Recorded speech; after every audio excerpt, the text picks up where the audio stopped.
day and welcome back.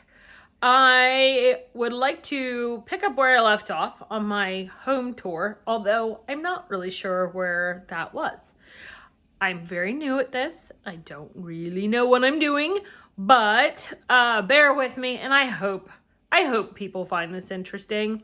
I know I find a lot of other people's channels interesting, and they do a fantastic job.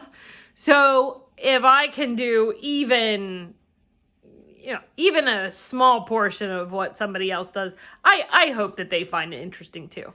Anyway, so I am in my kitchen, standing here in my kitchen. I'm looking at my window above my sink, obviously. I have 3 different Vandaceous types of orchids in this window. This is my Neostylus Lucinieri. I am very, very, very proud of this one. When I got it, I didn't know what I was doing. It's kind of like YouTube. And I potted this in regular orchid mix that I probably just got at Lowe's or something. And it did not like it, to say the least. So I tried several different things, and I thought, oh, I see what, I'm watching other videos and I realize what it is that I actually had. And so I have since, it's obviously bare rooted in the basket, and it is putting off kikis. And it has bloomed several times for me. It has tolerated my ignorance, and it is now rewarding me with lots of babies. So I'm happy about that one. I'm pretty proud of that. This is a seedling. Any of my orchid seedlings, I don't really pay that much attention as far as names go until they start taking off. But that was from Moat's Orchid. They run some really good specials.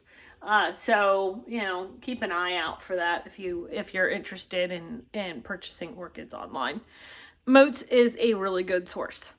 This is a Paphiopedilum that I got from Seattle Orchids. Again, another really great place to purchase orchids from. We also have lots of twinkles in this window. Twinkle City. And over here. So, yeah. And they smell unbelievable. So, whenever the light comes in here, it smells really nice in my kitchen. Okay. I'm gonna kind of turn around here to show you one of my most favorite plants right now. It doesn't look like too much, but look at how big that leaf is. Look at that. It's huge. This is the most, it is. This is the most recent leaf on this plant. This is actually a bat flower. I wish I knew how to do pop-ups, and someday I will. But it is a very unique flower when it does flower. I actually got this plant from Michigan Bulb Company. They said that by summer you'd have flowers on it. That did not happen. At least not in my case. I got 4 leaves and that was it on this thing. But I am looking forward to when it does finally bloom because the flowers are amazing. Really, I just got that at Lowe's. I love it. It's a Dracaena. Look at those colors. Who could pass that up? It just kind of fell in my cart and came home with me. I said, that's all right. I'll find someplace for you. And look, he's on my kitchen island. This is my kitchen island. This is my view. My mom thinks I'm crazy because I eat standing up and I can see my TV and watch all my YouTube videos of all the people that I like to follow while I sit here at my kitchen island looking at my plants and my flowers and having my dinner. Who could ever want any more than that? So this is a Paphiopedilum as well. People are really liking this. So he is an incredibly reliable bloomer. Puts off 2 fans a year. The first one will bloom. The second one will get 1 leaf shy of the first one. Will bloom right after that, and then we're back into summer. And it does really well. And as far as transitioning into a inorganic media, it's doing well with that as well. Trust me, there are roots in here. There are roots in here. There we go. You can kind of see them. Slowly, I will be taking the moss out. I really hope all the changing up that I do on all my plants doesn't, well, you know what? They're plants. I don't want to ever lose anything, but if you do, just remember, you can always, that gives you space to get something else. This is a Phalaenopsis. I just put 2 mini phals. I got them, for $1 when they weren't blooming at Lowe's or something. And I actually made 2 of these guys. These little baskets. I didn't know that you could actually buy them. So I thought, well, I'm going to make some. So I have 2 mini phals in that.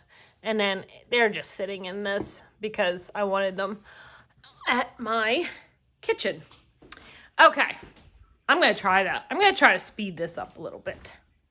But you've got to admit, this thing is amazing. In case even if I already filmed it before, it warrants filming again. Because look at that. That is an amaryllis. I have had this bulb now, 3 or 4, 5 years. I don't know. But it puts off 2 flower inflorescence a season. Okay, this is one, and this is the second one. Okay, which hasn't opened yet. And then someone had given my mom some bulbs that she didn't want, and so I planted them together. They like to be crowded, so I crowded them. And that one is getting ready to bloom. That's one of the new bulbs, and this one is getting ready to bloom. No big trick as far as after they're done. I put them outside. I treat them like any other plant. I water them when they're dry.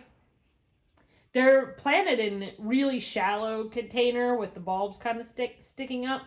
And then towards the fall, when it doesn't get really cold here until actually November, but I put a basket over top of it and get the foliage to die back and keep it dark, keep it dry, keep it as cool as I can, and then bring it in around Thanksgiving and I want them to flower for Christmas, but that never happens. So I'll take it in January. Look at that. Who wouldn't take that anytime?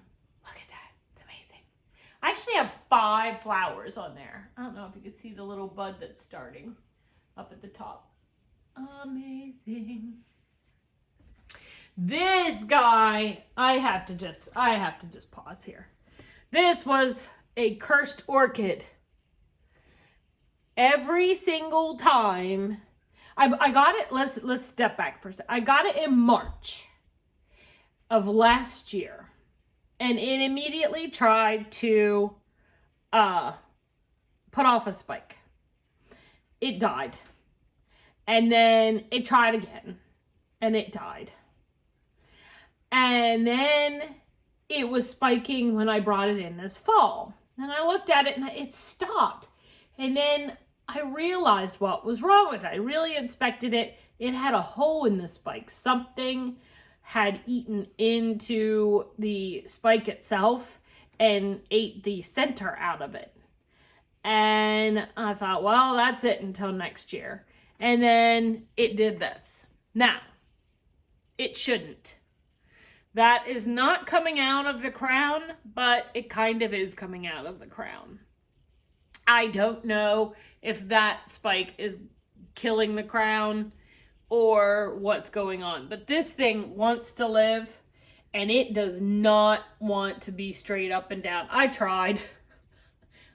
It is, if it wasn't for the zip tie, if it wasn't for zip ties, I don't know what I'd do. I have everything zip tied in because they just want to fall right out. And I happen to like them in the baskets because I have more hanging space than I have table space. So, I think I'm going to stop that there for today. Thanks for watching. And if you're interested in plants and things changing, please subscribe. Thanks. Bye.